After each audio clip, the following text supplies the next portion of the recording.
Hello Willyheads, and welcome to part 4 of what the hell is happening in Antarctica. In this episode I would like to discuss and look at the possibility that the Nazis not only built a base in Antarctica, but that base possibly still exists. At the outset it seems batshit crazy, I'll admit. But let's look into this a little bit deeper. There is evidence to say otherwise, and it comes from some pretty reliable sources. Okay, here we go. We have some quotes here from Grand Admiral Donitz. He was, when Hitler actually signed there he is, Grand Admiral Karl Donitz. Hitler dead, Donitz appointed Fuhrer. Now, the FBI and Eisenhower say there's no proof whatsoever that Hitler died in the bunker. He disappeared at the height of the attack on Berlin by the Allies, and he was never been seen since. The body they found was proven to be a woman, but DNA evidence. They never found the bunker. He frankly disappeared, and this is what the FBI say, and so did Eisenhower, so yeah, that's possibly a lie. But you have the guy that was appointed Fuhrer, which was Admiral Donitz. There he is, Grand Admiral Donitz. He was an old school German military guy. And he comes up with some very, very strange things. Check this out. 1943. The German submarine fleet is proud for having built for the Fuhrer in another part of the world a Shangri-La on land, an impregnable fortress. The Germans were experimenting with a lot of alternative technologies. They'd actually had a jet engine in development. They were working with enriched uranium. If you've ever seen that film with Kirk Douglas, I think it's in Norway, where they go to destroy this plant that's working with heavy water. I can't remember the name of it. It was on TV recently at Christmas. Heavy water, uranium, that's what they were talking about there. Okay, let's get a little bit further here into Donitz's claim. But it was Donitz's almost insane remarks at Nuremberg that seemed to point clearly to one of the two polar regions as the site for these plans. These Shangri-La plans. At Nuremberg, he boasted of an invulnerable fortress, a paradise-like oasis in the middle of eternal ice.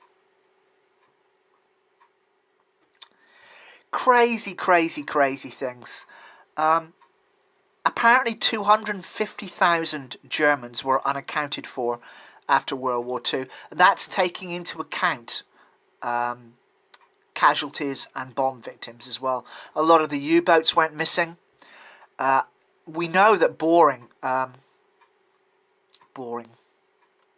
Brown Eminence, as he used to call himself, moved to Argentina, and a lot of exiled Germans living in Buenos Aires, Argentina, and a lot of the money went with the Third Reich back to Argentina after the Second World War, and was one of the most powerful forces in the world, all that money that they basically raped from Europe during that 5 years. The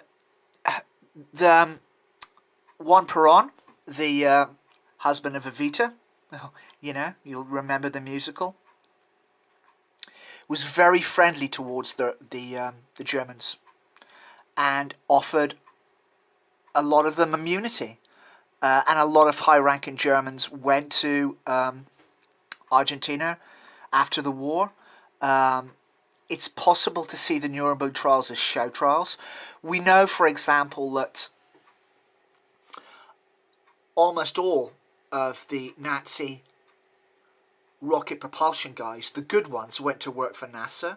A lot of the Secret Service guys went to work for the CIA and MI5.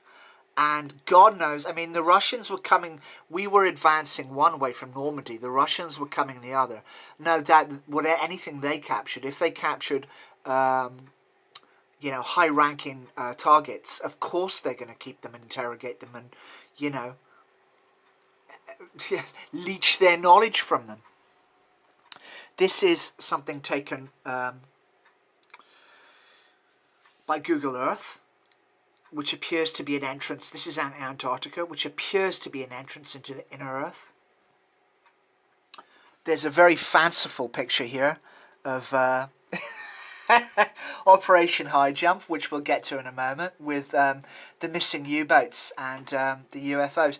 Now, in Admiral Byrd's diary, he does talk about UFOs, but to be fair to people that are not overly impressed by conspiracy theories, the people that Admiral Byrd talks about populating the inner Earth, that speak with a Germanic accent, at least in the part of the diary that refers to that, seem to be kind of like New Age type characters rather than Nazis. They seem to be gentle and kind and humane. How that ties in with the Nazis, we don't know, but our history of the world is told. History is told by the victors. But nobody's suggesting the Nazis were good people.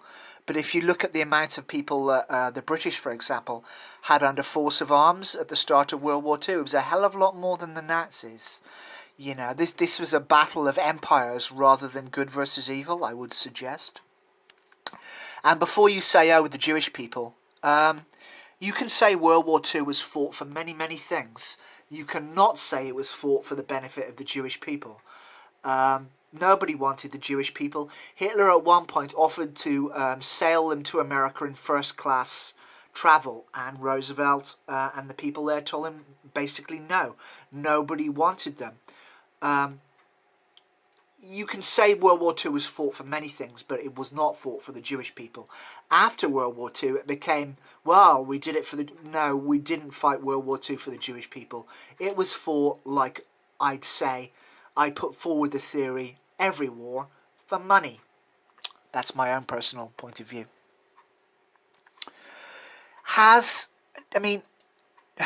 Okay, let's have a look here. This is in the Sunday Express, which is another tabloid in my country. Britain, or Great Britain, as it was referred to a while ago. Now we know Obama's been there. We know the head of the Russian Orthodox Church has been there. John Kerry went to Antarctica, as I've covered in my earlier Antarctica videos, on the day of the election of all things. There's a shock claim here. John Kerry visited Antarctica to examine secret Nazi base. US Secretary of State John Kerry visited Antarctica to examine the remains of a secret Nazi base, it has been claimed. Kerry visited the frozen continent last month officially to highlight the effects of climate change, but conspiracy theorists, possibly me and you, bizarrely claim it was to examine Nazi UFO bases. Now, without doubt, the Nazis visited Antarctica and did a lot of work there and were very, very intrigued by the whole place. There's talks of the real Spear of Destiny, perhaps the Holy Grail being taken there. There's all, because the Nazis were well into the occult, especially Hitler and Himmler. And the occult played a huge part in their work. It just did, And the occult is like electricity. It can be used to light our house or electrocute people. It's a raw force of nature. It's, you bring to it the morals that you have yourself as a person. Plenty of occultists are very nice people. There are some scumbags. I'm just putting that out there. A madcap claim seems to be... let me start again, sorry. The madcap claim stems back to an earlier conspiracy theory. Let's get to cut to the chase. An earlier conspiracy theory, one being that Adolf Hitler did not commit suicide in his Berlin bunker in May 1945, but escaped in a submarine to a secret base in Antarctica. As I said, the FBI and Eisenhower do not believe that Hitler died. Eisenhower actually says there's not a shred of evidence to say he died, which is, that's saying something. The other conspiracy theory is astonishingly that the Nazis shared secret Antarctic UFO bases with reptilian alien species in the run-up to World War II. Well, that's something that's the alien reptilian thread when following this story is there as well. I haven't covered that. That's perhaps a subject for a later video. There are threads within threads within threads in this. It's like one of those Russian boxes from Hellraiser. You don't really, you know, it really is an enigma wrapped in a mystery. It's difficult to unravel at the best of times. So there's this conspiracy theory that the Nazis worked with reptilian alien species in the run-up to World War II, where they experimented with flying saucer technology. There's a fanciful UFO there. Now, after the Kerry visit, which conspiracy theorists suggest was to view these bases, it has been claimed that a Nazi UFO base is visible in images of Antarctica taken by NASA. Now, that is interesting. Let's check this out now. Conspiracists believe that a number of images which have resurfaced online after being taken in 2006 prove the German Fascist Party built massive bases for alien ships during World War II. Well, that built massive bases for alien ships during World War II is a conspiracy. We don't know that for sure. You could say that they built massive bases for U-boats and, you know, maybe as an exceptionally far out of the way hiding place, or that they've discovered something there. I mean, there are vast reserves of heat under Antarctica. There are lakes under, you go down far enough, a couple of miles, that have temperatures in the 60s and 70s degrees. It's not as, you know, it's a mystery. Yes, it seems to be a lot of it ice shelf, but there's a lot of other things going on there as well. It's a huge continent. This is something twice the size of America, and with the ice shelf is, you know, getting on for the size of Africa. It's big. Okay, there's this weird anomaly now, a gravitational anomaly. This area stretches around 150 miles, with scientists previously saying it is a crater from an asteroid impact. This is something to do with the gravitational anomaly. Here we go. This is just the Google gravitational anomaly Antarctica, and here what comes up. Wilkes Land crater is an informal term that may apply to two separate cases of a conjectured giant impact crater hidden beneath the ice cap of Wilkes Land, East Antarctica. These are separated below the heading Wilkes Land anomaly, and evidence cited included a large negative gravity anomaly that coincides with the with this possible asteroid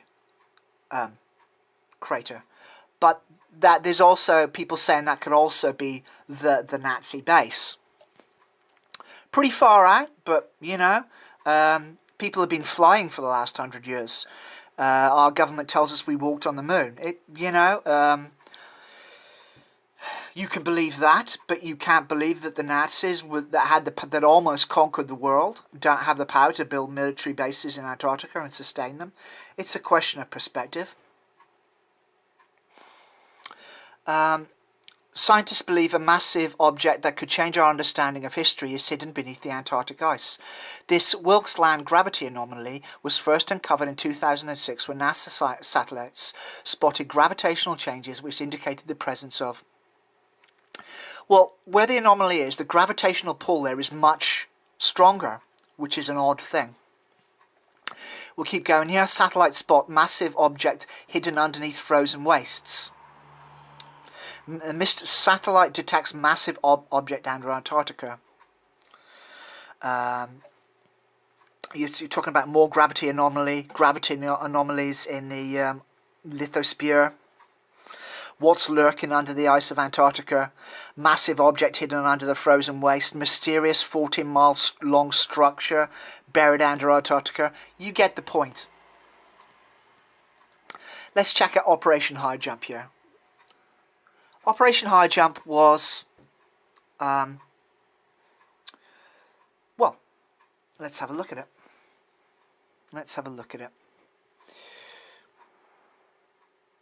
This is talking about Admiral Byrd's personal knowledge here. Admiral Byrd is a very, very crazy character.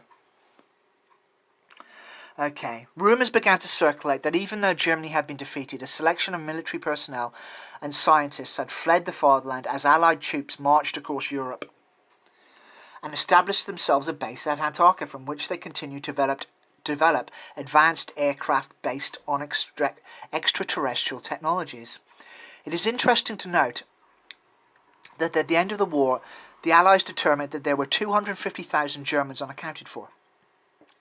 Even taking into account casualties and death, it would be quite a population base for a fledgling colony, and to provide the essential degree of skill, expertise and pure manpower for an industrial base of any sort, let alone the production of, even by today's standards, extremely high technology.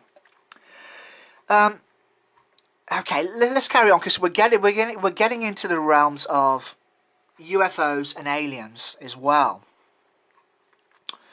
All identified flying object researchers are, of course, aware of the multitude of reports concerning sightings of flying saucers with swastikas or iron crosses on them, aliens speaking German, etc. Most have heard of abductees who have been taken to underground bases with swastika emblems on the walls, or in the case of noted abductee Alex Christopher, have seen reptiloids and Nazis working together aboard anti-gravity craft or within underground bases. Just absolutely out there stuff, but you know, people are, as I've said, I am talking to you from perhaps thousands of miles away through the medium of what? You know, this box down here. Technology is an amazing thing. Who's to say what seems? You can no longer say that's far out. Is the point I'm trying to make? It's a brave new world we live in. Let's have a look. See if I can. In 1959, 3 large newspapers in Chile reported front-page articles about unidentified flying object encounter, in which the crew members appeared to be German soldiers. In early 1960, there were reports in New York and New Jersey of flying saucer aliens who spoke German, or English with a German accent. Nor can it be neglected to mention, in one of the most spectacular legal cases of the 20th century, the atomic espionage trials, Julius and Ethel Rosenberg spoke of warships of space. Since they had access to top secret information, I'm thinking about Star Wars now with Ronald Reagan. Since they had access to top secret information, and at that point no reason to lie, what was it exactly and what did they mean? Okay, let's carry on here. In 1947, only months after the famous Roswell incident. I didn't realise Roswell occurred as early as 1947, around the time of Admiral Byrd's death, I believe. I'm sorry, I get that wrong. Admiral Byrd died in 1957. 1947, I think, was the date of the expedition to the Arctic. After the famous Roswell incident, the Secretary of the Navy, James Forrestal, sent a naval task to the Antarctic, including Admiral Nimitz, Admiral Cruzan and Admiral Byrd, this guy again, called Operation High Jump. It was touted to be an expedition to find coal deposits. Oh yeah, coal deposits, shipping coal deposits back from Antarctica and the Arctic. From the Antarctic, I'm sure that would be a viable economic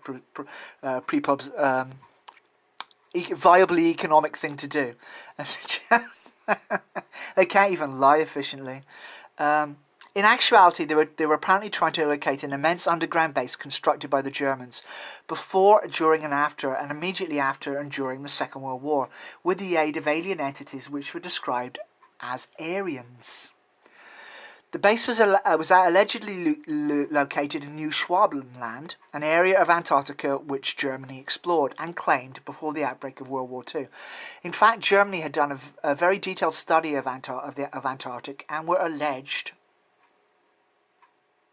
to have built a small underground base there before the war. At this point, one must ask why exactly the United States, and in fact our allies, suspected that German activity at the pole was continuing after the conclusion of World War II. The answer, quite honestly, is nothing at all to do with identified flying objects. That part of the story came into light from completely different sources. In fact, the fact is that there are plenty of evidence at the time to indicate that as late as 1947, elements of the German Navy, which were still very active in the South Atlantic, operating either out of South America or in some bases, or some base, South America or some base, previously unsuspected in the Antarctic. Many stories were circulating at the time. Well, we know that U-boats were circulating around after the war. A lot of them were unaccounted for, and a lot of them went to South America. With Martin Bormann at what they call the Brown Eminence, the money left Germany when it was obvious that it was over, went to Argentina, and there's a lot of evidence that the threads, the spidery threads that went out from the Nazi money has had a huge influence on the world ever since. I mean, look who runs Europe today. It's the Germans, you know. So it just gets stranger and stranger and stranger. That's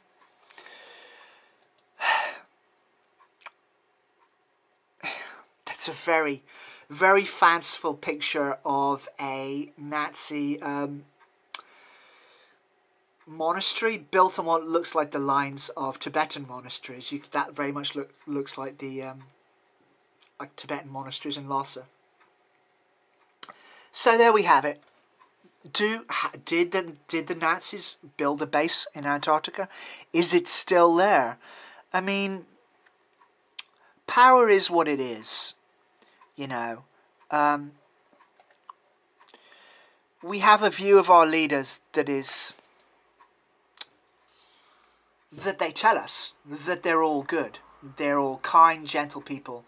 But I'll tell you what, think about if you were in power and you got your hands on Osama bin Laden or Hitler. Would you execute them, or would you want to find out how the bloody hell did you get people to do that? It's a mystery wrapped in an enigma. The Germans tapped into something. They wanted to recreate the Roman Empire. Their fault was perhaps wanting to do too much too soon, at least from the military point of view.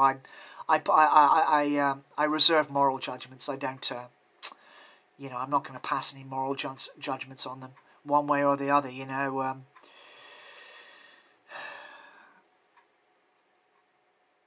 If perhaps, you know, in one way, Hitler defeated Germany Hitler defeated Germany by attacking Russia and making war on too many fronts.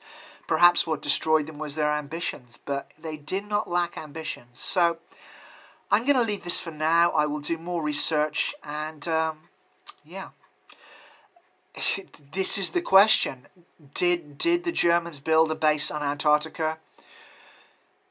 I will leave the question of whether they were working with UFOs and aliens for another time. Did they build a base on Antarctica?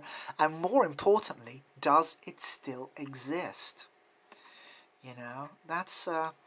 it's not that they didn't have the money, you know, or the wherewithal or the power. So, there it is. Catch you in the next